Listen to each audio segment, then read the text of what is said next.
Isaac was the son of Abraham, and he was 40 years old when he married Rebekah. Almost 20 years later, Rebekah still had no children. So Isaac asked the Lord to let her have a child, and the Lord answered his prayer. Before Rebekah gave birth, she knew she was going to have twins, because she could feel them inside her, fighting each other. She thought, "Why is this happening to me?" Finally, she asked the Lord why her twins were fighting, and he told her, "Your two sons will become two separate nations. The younger of the two will be stronger, and the older son will be his servant." When Rebekah gave birth, the first baby was covered with red hair, so he was named Esau. The second baby grabbed onto his brother's heel, so they named him Jacob. Isaac was 60 years old when they were born. The boys grew up. Esau became a skilled hunter who loved to be out in the fields.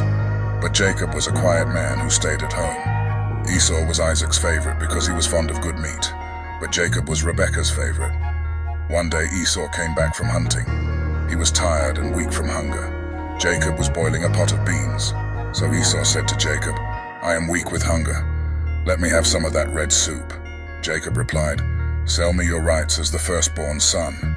"I'm about to die," Esau answered. "What good will those rights do me?" But Jacob said, "Promise me your birthrights here and now." And that's what Esau did. Jacob then gave Esau some bread and some of the bean stew. When Esau had finished eating and drinking, he just got up and left, showing how little he thought of his rights as the firstborn, which usually came with inheriting the largest amount of property, as well as the leadership of the family. When Esau was 40 years old, he married 2 Hittite women.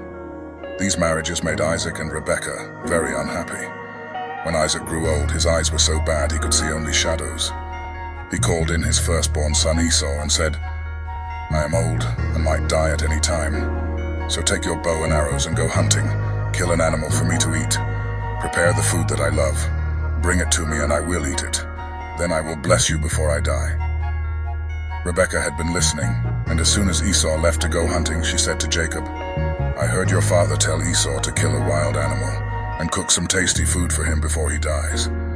Your father said this because he wants to bless your brother with the Lord as his witness. Now, my son, listen carefully to what I want you to do. Go and kill 2 of your best young goats and bring them to me. I'll cook the tasty food that your father loves so much.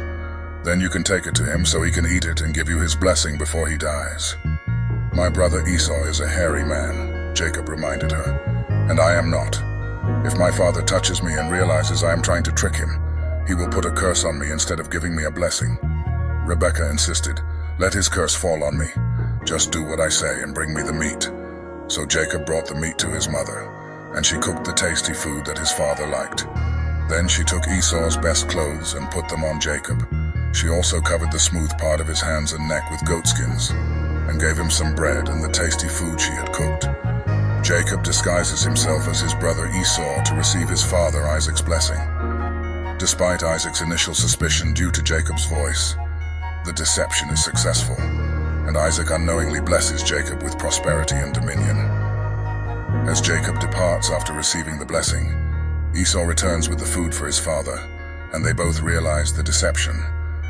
Esau pleads with his father Isaac to bless him, but Isaac explains that he was deceived and has unknowingly blessed Jacob. Esau weeps bitterly and asks if there is any blessing left for him. Isaac blesses Esau with a promise of prosperity, but foretells that he will serve his brother Jacob and eventually break free from that servitude. Esau harbors intense resentment against Jacob for stealing the blessing. Esau planned to kill Jacob after Isaac's death, prompting Rebekah to advise Jacob to flee to her brother Laban's house until Esau stopped being angry.